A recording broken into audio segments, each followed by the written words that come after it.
Hai, salam hormat dan salam sejahtera kepada penonton siaran Suara Wanita yang sentiasa setia menemani saya, Sharon Kezia. Terima kasih kerana terus menjadikan saluran 122 dan siaran Suara Wanita sebagai pilihan utama anda pada pagi ini. Sememangnya pilihan anda itu tidak akan dikecewakan kerana kita ada topik yang menarik pada hari ini. Jika anda mempunyai sebarang cadangan, pandangan, malah kritikan, anda boleh terus ke wanita@tvstv.my. Dan sekiranya anda terlepas untuk menonton episod kita pada hari ini, jangan risau, jangan khawatir kerana anda boleh terus saja ke YouTube, type saja Suara Wanita, anda boleh pilih episod yang anda ketinggalan. Jadi topik kita hari ini adalah cukup menarik berkenaan dengan usahawan. Hari ini topik kita adalah usahawan lada wanita berjaya. Wanita yang akan menemani saya hari ini ia merupakan Malaysian Top Achiever pada tahun 2019 dan beliau merupakan ibu kepada 5 orang cahaya mata. Dan apa yang hebatnya tentang tetamu yang akan menemani kita pada hari ini, beliau telah berjaya menghasilkan 41 SKU. Jadi wanita hebat yang saya maksudkan ini adalah Puan Awing, anak Kuasin, atau lebih mesra dikenali sebagai Puan Awin. Apa khabar Puan Awin? Ya, khabar baik. Terima kasih kerana sudi bersama kita dalam siaran Suara Wanita. Okey. Nampak hari ini ciri-cirinya adalah seorang wanita bidayuh. Ya, saya. Jadi Puan Awin adalah seorang wanita bidayuh? Ya, saya. Daripada Padawan kan? Ya, saya. Jadi sebelum Puan Awing kongsikan dengan kita kisah pahit manis beliau dalam memulakan perniagaan lada, kita lihat dulu VT ini.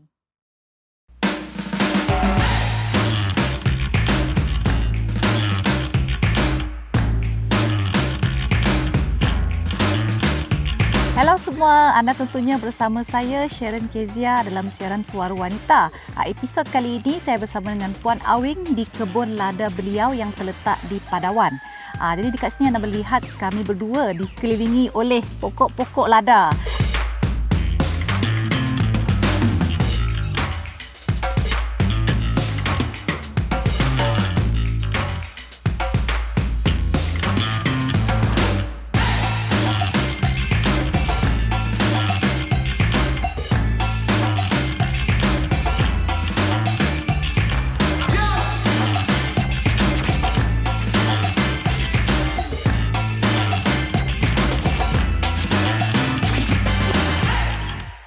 Anda masih bersama saya dan Puan Awin dalam siaran Suara Wanita. Kepada anda yang baru bersama kami, topik kita pada hari ini adalah usahawan lada wanita. Seperti yang anda lihat dalam VT tadi, itu adalah proses untuk memilih lada yang matang sebelum dikeringkan. Di Puan Awin, kita dah tahu, semua orang dah tahu dah, Sarawak ni memang terkenal dengan tanaman lada.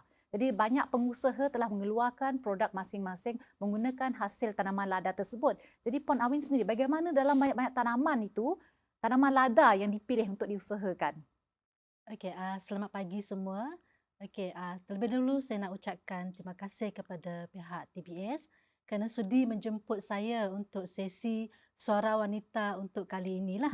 So, kenapa saya memilih lada sebagai produk ataupun sebagai bahan asas untuk produk yang saya ingin keluarkan adalah kerana lada ni mempunyai nilai yang sangat sentimental value dalam kehidupan saya.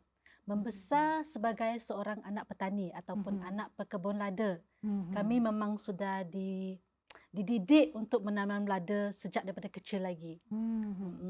Jadi kami dibesarkan dan disekolahkan juga hasil daripada penanaman lada inilah.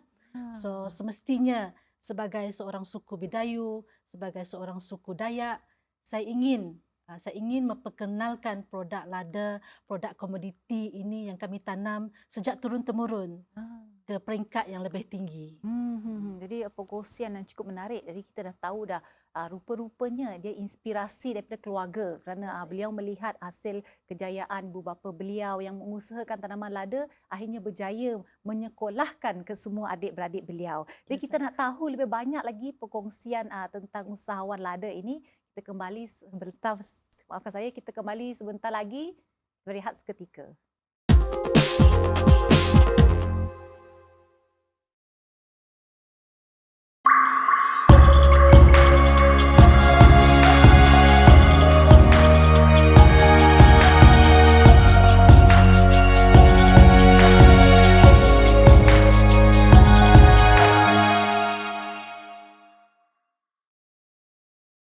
kasih kerana terus setia bersama saya dan Puan Awin dalam siaran Suara Wanita. Jadi sebelum rehat tadi kita dah tahulah rupanya inspirasi daripada keluarga beliau agar beliau meneruskan legasi keluarga untuk mengusahakan tanaman lada. Tapi seperti yang kita tahu, Sarawak ni memang terkenal dengan penghasilan lada hitam, lada putih. Nang Ori, Nang Benang-Benang Power adalah jenama yang dihasilkan oleh Puan Awin sendiri. Di Puan Awin, bagaimana Puan Awin menghadapi cabaran untuk memperkenalkan jenama sendiri ke pasaran? Sebab kita lihat dekat pasaran memang dah banyak jenama lada dah. Jadi bagaimana cabaran nak perkenalkannya? Okey, untuk permulaannya, bagi saya cabaran yang paling besar apabila saya mula untuk memasarkan produk lada ni adalah kurangnya ilmu pengetahuan akan produk penghasilan produk hiliran lada. Yang kami tahu selama ini kita tanam, lepas tu kita jemur dan seterusnya macam kita pasarkan kepada orang tengah. Jadi sebagai generasi yang baru, saya pun rasa macam tercabar untuk pasarkan produk lada kami ni dengan jenama sendiri. So daripada situ saya rasa kurangnya pengetahuan akan pembangunan produk ni yang menjadi satu halangan kepada saya pada masa itu. Jadi apa yang saya buat untuk cabaran yang pertama ini adalah saya pergi menghadirkan diri untuk kursus-kursus yang dianjurkan oleh pihak agensi seperti KPDN HEP, seperti pihak MARA, pihak SIRIM dan pihak yang bertanggungjawab untuk membangunkan produk lada seperti lembaga lada. Jadi cabaran yang kedua pula setelah menghasilkan produk, bagaimana pula saya nak pasarkan. So di situ kami bersyukurlah sebagai usahawan lada ataupun usahawan SME, kami banyak mendapat bantuan daripada agensi-agensi yang mengajar kami untuk memasarkan produk lada ataupun produk kami, produk buatan Malaysia ke peringkat yang lebih tinggi.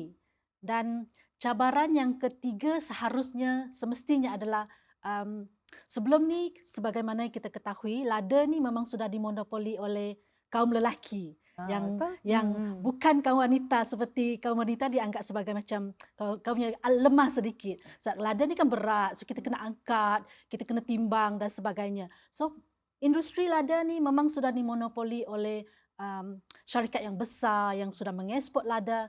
Jadi saya mengambil inisiatif tu untuk memasarkan lada ni dengan jenama sendiri, iaitu jenama yang dikatakan tadi, iaitu jenama Nang Ori, jenama yang mewakili orang Sarawak, jenama yang mewakili suku saya. Dan setiap kali saya pergi memasarkan lada saya cuba untuk membawa identiti saya seorang anak Dayak, seorang anak Bedayu. Sebab itulah every time you akan nampak saya akan memakai suku saya Bedayu ni untuk saya pasarkan produk saya, untuk saya memperkenalkan jenama saya adalah jenama daripada suku orang Dayak. Malah untuk ekspor-ekspor yang di overseas seperti di Dubai, di Hong Kong, di Taiwan, saya akan dengan bangganya memakai pakaian tradisional kami di mana saja saya berada. Dan cabaran yang seterusnya semestinya adalah cabaran kewangan lah, di mana kita mempunyai kekangan kewangan lah untuk kita bersaing bersama dengan jenama-jenama yang sudah besar. Dan kami bersyukurlah untuk perkara ini pihak agensi ataupun pihak kerajaan juga banyak membantu kita untuk memberi geran ataupun bantuan-bantuan kepada wanita terutamanya yang ingin belajar berniaga. So sebagai wanita kita harus sahutlah cabaran itu, di mana jangan jadikan cabaran ini sebagai halangan untuk kita berniaga. So gitu. Wah, satu perkongsian yang penuh dengan inspirasi. Sepertinya Puan Awin ni tak sabar-sabar dia nak menyeru semua wanita di luar sana untuk berani tampilkan diri menyahut seruan kerajaan untuk memulakan perniagaan sendiri.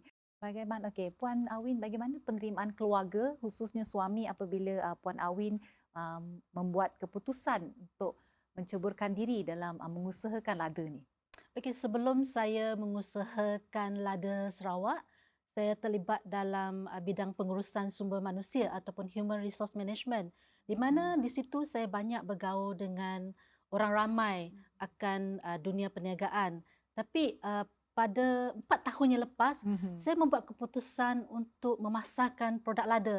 Dan pada masa itu saya tidak mendapat sambutan ataupun tidak mendapat sokongan yang penuh daripada suami maupun rakan niaga saya, kerana dikatakan lada ni terlalu banyak di dalam Betul. pasaran dan semua orang boleh menjual lada dengan pelbagai harga dan cabaran yang seperti harga yang terlalu rendah. Dan pada masa itu saya dengan nekat, pada masa itu saya berada di Puchong, saya bawa lada yang keluarga kami tanam ni ke pejabat saya di Puchong, dan masa itu pada Isnin hingga Jumaat saya melakukan pekerjaan hakiki saya untuk menguruskan perniagaan bahagian Human Resource Management, dan hari Sabtu saya gunakan untuk packing lada saya pada masa itu di dalam pejabat yang masa itu anak-anak juga bantu, dan sebab tidak mendapat sokongan daripada suami kan.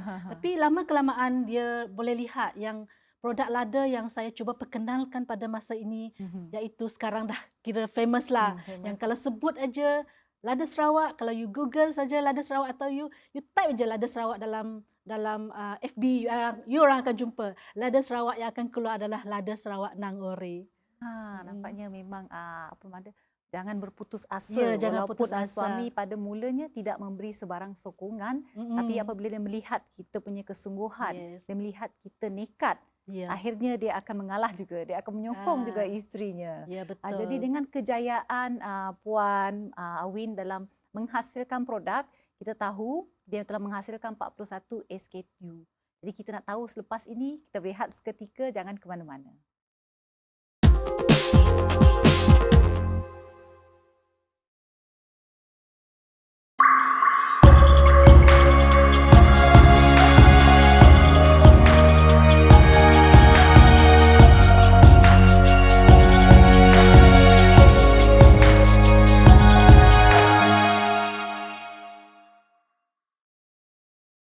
Ya, anda masih bersama saya dan Puan Awin dalam siaran Suara Wanita. Jadi kepada anda terus setia bersama kami sehingga ke penghujung rancangan. Kerana perkongsian Puan Awin ini adalah sangat menarik, khususnya kepada wanita-wanita di luar sana yang ingin mencuburi diri dalam bidang keusahawanan. Jadi sebelum berehat tadi, kita dah tahu dah sebenarnya bukan mudah untuk menjadi usahawan lada yang berjaya.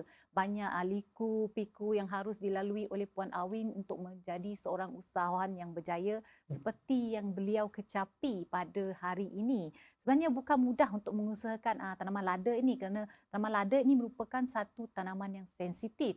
Sebelum itu, kita lihat dulu VT ini.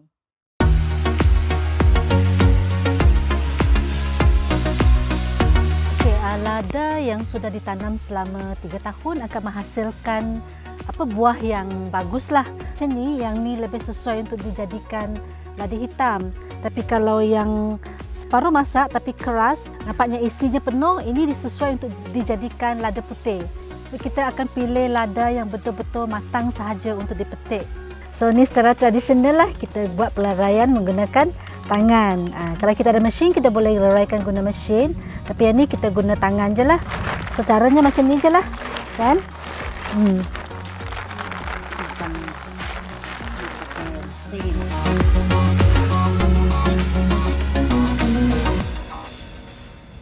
Ya, anda masih bersama saya dan Puan Awin dalam siaran Suara Wanita. Seperti anda lihat, BT yang kita tunjukkan tadi bukan mudah untuk menghasilkan lada. Bukan mudah untuk memproses untuk menghasilkan lada itu. Tapi kita akan tanya kepada Tuan punya badan, bagaimana proses menggunakan lada dan menghasilkan produk berasaskan lada. Puan Awin, boleh kongsikan dengan saya dan penonton bagaimana penghasilan produk berasaskan lada? Okey, lada ataupun lada Sarawak ni biasa diusahakan oleh golongan yang lebih tua, biasanya adalah ibu bapa kita. Di mana lada ni sangat sensitif. Lada ni dia perlu ditanam dengan penuh kasih sayang. Dia perlu dibelai dan perlu sentiasa mendapat perhatian. Sebab itulah golongan muda sekarang sudah rasa macam tak mampu ataupun dah hilang minat untuk menanam lada kerana prosesnya yang sangat rumit. Okey, untuk mendapat lada yang berkualiti daripada kebunnya, lada tu perlulah ditanam, disediakan busutnya dan ditanam menggunakan keratan, dan kita perlu menyediakan tiang untuk lada tu naiklah. So selepas 3 tahun kita dalam masa 3 tahun tu kita kena membaja, kita kena merumput, dan kita kena menjaga pengairannya, dan selepas 3 tahun hanya lada tu betul-betul matang untuk dipetik. Jadi untuk memetik lada juga ada caranya ataupun tekniknya yang tersendiri. Kita harus pastikan lada itu sudah betul-betul matang. Di mana kalau yang sudah matang bijinya adalah lebih keras, dan kalau yang belum matang tu bijinya masih kecil. Dan untuk kami lah, kebun-kebun lada ni biasanya ditanam di kawasan yang lereng bukit, sebab kita nak pastikan akarnya tidak terkena air. Sebab itulah setiap kali kita akan lihat lada tu ditanam di kawasan yang berbukit bukau, di dalam hutan. Dan lepas tu untuk apa ya? Selepas lada itu dipetik, dia akan dijemur untuk mendapatkan lada hitam. Tapi sebelum tu kita kena asingkan lada itu daripada tangkainya lah, menggunakan tangan ataupun menggunakan mesin yang telah disediakan. Namun bagaimana untuk menghasilkan lada putih pula kan? Itu soalan bonus yang sering saya dengar. Even though pula cakap. Walaupun kadang-kala orang Sarawak juga ada tanya soalan yang sama kepada saya. Puan Awin, sama tak proses untuk mendapatkan lada hitam dengan lada putih tu? So itu adalah soalan bonus, memang akan saya jawab. Iaitu lada putih dengan lada hitam ni dia dihasilkan daripada pokok yang sama. Cuma cara kita memproses atau mengeringkan lada tu berlainan.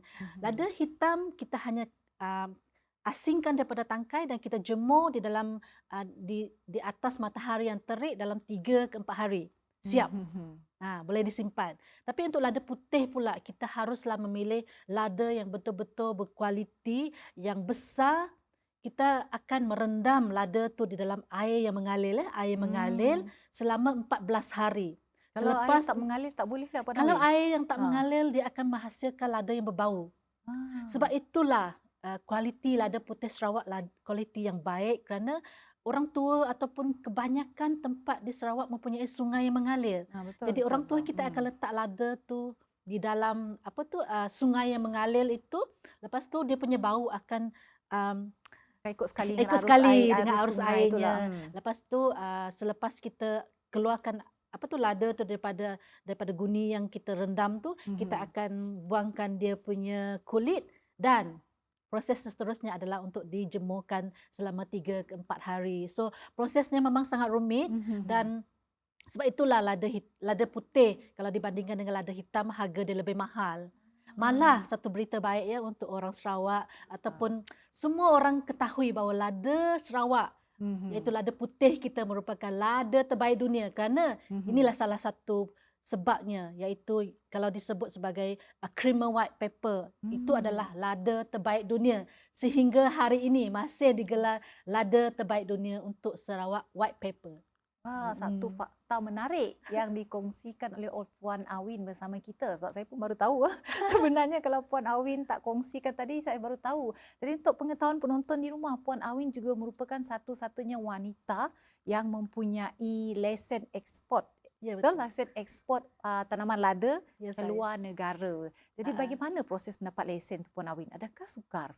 4 tahun yang lepas, saya telah mendaftarkan perniagaan di Sarawak ini, dan prosesnya agak rumit bagi saya. Yang sebelum ni kalau saya di Semenanjung, dalam masa 1 jam kita daftar SSM, kita boleh dapatkan sijil pendaftaran syarikat dalam masa 1 ke 2 jam. Tapi berbeza di Sarawak, saya mengambil masa hampir 1 bulan untuk dapatkan sijil pendaftaran daripada lembaga hasil. 1 bulan.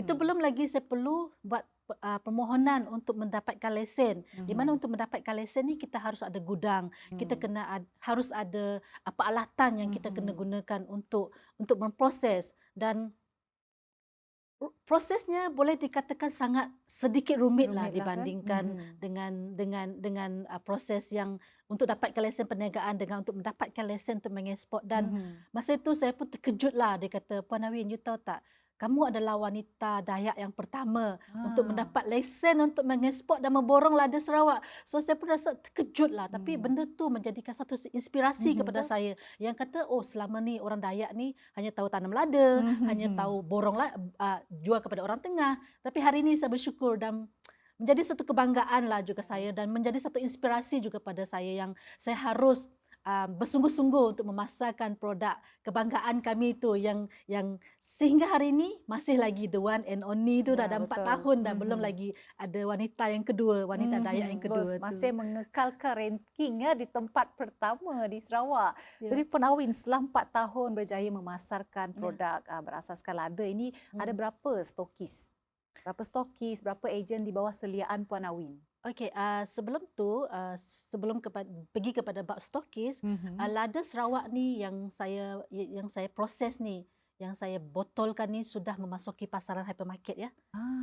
Yang dikatakan sebagai jualan offline. Di mana pada tahun kedua saya sudah berjaya memasarkan produk lada Sarawak kita dekat Ion Mall, Seluruh Malaysia, Maidin, Giant dan coming soon kita akan masuk ke Tesco. Dikategorikan sebagai produk yang sudah memasuki pasaran seluruh Malaysia dan di supermarket di Brunei dan Singapura pada tahun-tahun lepas kita sudah dapat menembusi pasaran itu. Jadi itu yang pencapaian untuk produk lada kita yang serbuk tu. Namun yang pasar stokis, yang pasar ejen itu adalah perniagaan online, itu perniagaan online.